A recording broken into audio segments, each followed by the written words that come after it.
Welcome to Douchebag Cinema. I'm your host, Some Douche.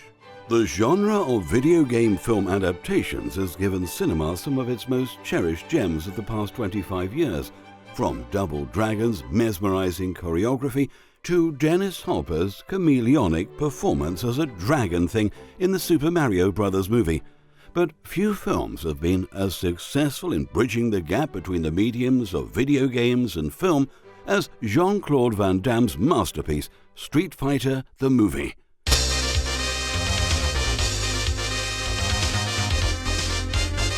The year was 1994, and at the time there hadn't been many video game film adaptations, and there wasn't any template on how to adapt a 16-bit character such as Guile, exquisitely played by the muscles from Brussels himself, into a three-dimensional character worthy of the big screen. Guile, that's me, Guile.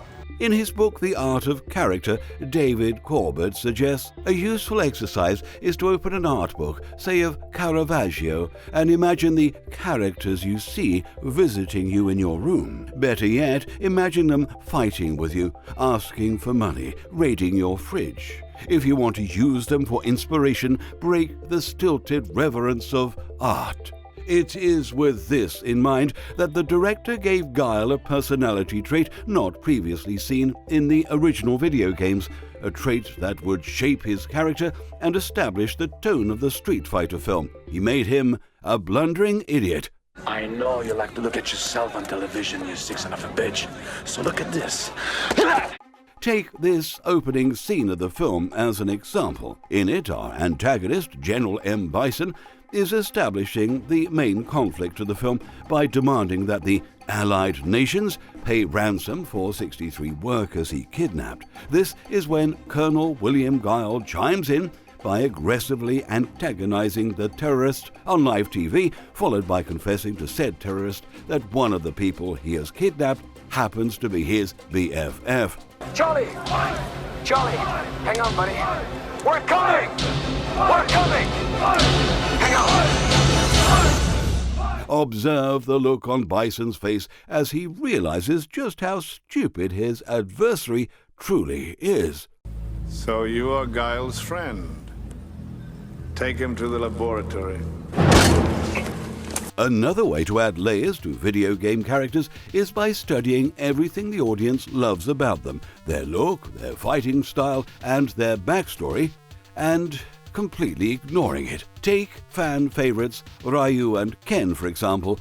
By far, these are the most recognizable characters of the Street Fighter franchise. However, director Steve D'Souza deconstructs these characters by introducing them without their iconic looks and assigning them personality traits gamers hadn't seen them display before. May I offer you a drink? Or anything else? Let's skip the mismanners and get down to business. By making Ken homosexual, we add yet another layer to his character, and therefore we get to ask different questions about his relationship with Ryu. Why do these 30-year-old men spend so much time together? Why do they insist on wearing bathrobes when they wrestle other men? How does Ken keep his hair looking so fabulous during every fight? You win. Perfect.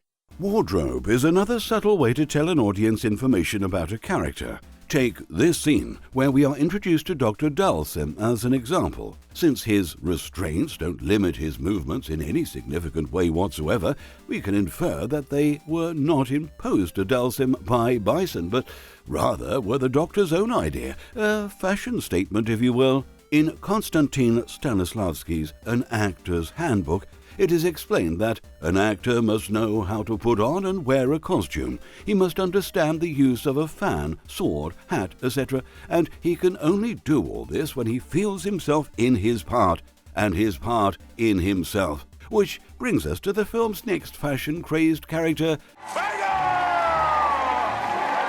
Take a note on how the director is subverting audience expectations by making it this far into a movie called Street Fighter, and not featuring a single street fight.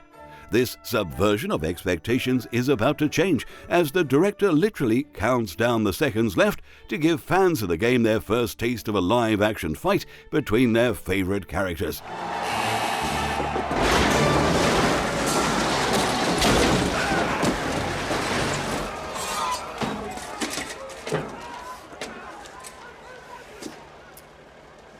You're all under arrest. Ah, the director has subverted us again. Brilliant. As the story progresses, more dimension is added to our main characters. In this scene, for example, it is revealed that Guile is not only dumb, but he thinks he is a detective. This could be the break we need. If Sagat runs guns to Bison, then he's got to know where Bison is hiding. All we have to do is to infiltrate someone into his gang. And in one of the most stupid lines to ever come out of the movie, we see how not only is Guile the dumbest person in the military, but his co-workers are either too embarrassed or too scared to tell him to quit, and therefore adding even more complex layers to the relationship between these characters. If Sagat won't trust new friends, maybe he'll trust some new enemies. Let's go.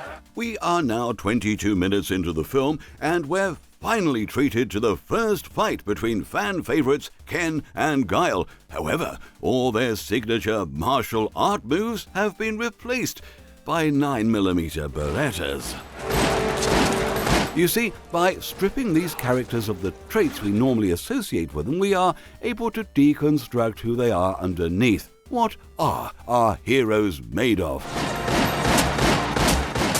Blood and guts. The answer is, of course, blood and guts.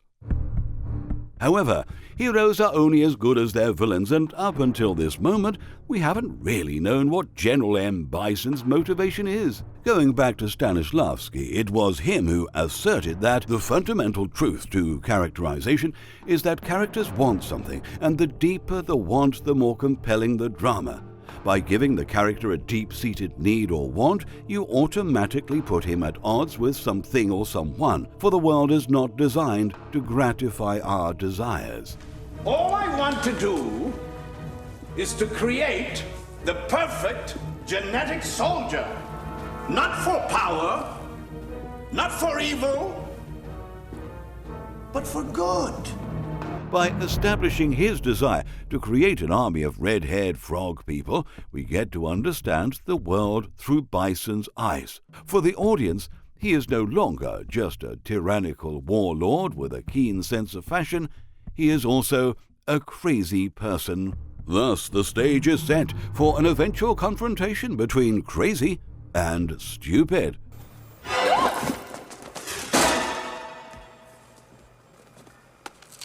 Of course. How long has Guile been sleeping in the morgue? Why would he ever sleep there? The news already reported his death on TV, so who does he think he is fooling by playing dead in the morgue? Other corpses? These are questions that any character with an average-level intelligence would make. But, as it has been established, Guile is no such character. I don't want a story about Bison. I want his head. This scene also serves to learn something about Chun-Li, who up to this moment had been portrayed as a simple reporter, but it is now teased that she has some kind of personal stake against our main antagonist, and that she is also like a ninja or something. What a woman. Observe how at this point in the film, even other characters are catching up to how crazy Bison is. Is this a joke? This money isn't worth the paper it's printed on. On the contrary, every Bison dollar will be worth 5 British pounds. Well, that is the exchange rate the Bank of England will set once I've kidnapped their queen. Absolutely fucking demented. The question now is whether or not any characters will catch up on Guile's stupidity. We get our answer in the very next scene, where the Colonel is given orders to negotiate with Bison instead of starting a war. Now, this is a character-defining moment. So far, we've established that despite Guile's mental deficiencies, he is a very driven soldier. When he receives orders to abandon the fight against Bison, his character is put to the ultimate test. Will he grow and learn the importance of compromise? Or will he do something irresponsibly stupid? I'm going to kick that son of a bitch Bison's ass so hard That the next Bison wannabe is gonna feel it. Now, who wants to go home? And who wants to go with me? Something irresponsibly stupid it is. But don't confuse this as an irrational mistake on part of the filmmakers. You see, we are in a pivotal moment during the second act of this film. In any regular movie, this is the moment our protagonist's worldview is challenged. It is, as Campbell's hero's journey would have us believe, a moment of ordeal, death, and rebirth. However, the auteur behind Street Fighter, the movie, is not interested in following cookie-cutter storytelling techniques, for he is a true artist who mocks conventionalism, and just as the mentally challenged Colonel Guile leads his pack of bloodthirsty minions into battle, so does the director push full steam ahead into a story that refuses to settle for traditional storytelling traits such as common sense and logic. Prepare for attack mode. It is in moments like this where the director wants the audience to question what it even means to adapt a video game into a film. As a storyteller, does one study the source material and deliver memorable street fights every time our favorite characters meet each other? Or does one satisfy fans by more creative means? Brilliant. In the hands of any other director, this superficial-looking attempt to pander to video game enthusiasts might be seen as a sad try from a middle-aged man to be hip with kids. De Souza, however, merges the world of games and cinema with the finesse and subtlety few filmmakers ever can. Game over! Intruder destroyed. This explosion is an example of what storytellers call misdirecting the audience, for our crafty director has used that explosion as a clever ruse to distract the audience and sneak our protagonist into Bison's lair. Once there, Guile discovers that Bison has transformed his BFF Charlie into a mutant frog person. Charlie, it's me. I'm your friend, William. Fueled by rage, Guile confronts his archenemy with his first video game-inspired kick in the entire movie. Only to quickly return to shooting his gun. It is in this way that the director, in his complete understanding of the video game world, crafted the perfect finale, not for fans of fighting games in the 90s, but rather for future fans of what would become gaming's most popular genre, the first-person shooter. However, late in the third act, the director sets the stage for a proper fight between the film's main antagonist and our mentally challenged protagonist, who chooses to remind us of his limited understanding of the world by showing us his tattoo of an American flag, despite his accent clearly establishing he has never set foot in America at all. If I'm not topside in 15 minutes, evacuate without me. What follows is a beautiful balance between the moves fans have come to know and love from the game and the skilled choreography that can only be achieved in a live action setting. You can see the director go for full fidelity to gaming traditions by splitting up the fight into 2 rounds and saving Bison's final form until the end. It is now, in the last 10 minutes of the film, when you can truly appreciate how a master filmmaker adapts a 16-bit video game into a film in the 90s.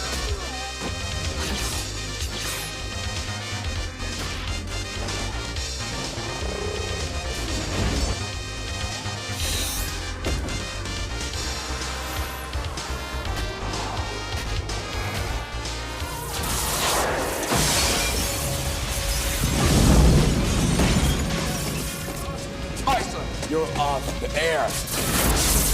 It's been almost 25 years since Street Fighter, the movie, came out, and while there have been many truly exquisite video game film adaptations since, none have featured such stunning choreography, subtle homages, and layered performances as Street Fighter, the movie.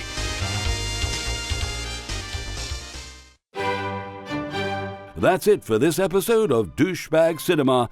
Until next time, stay douchey.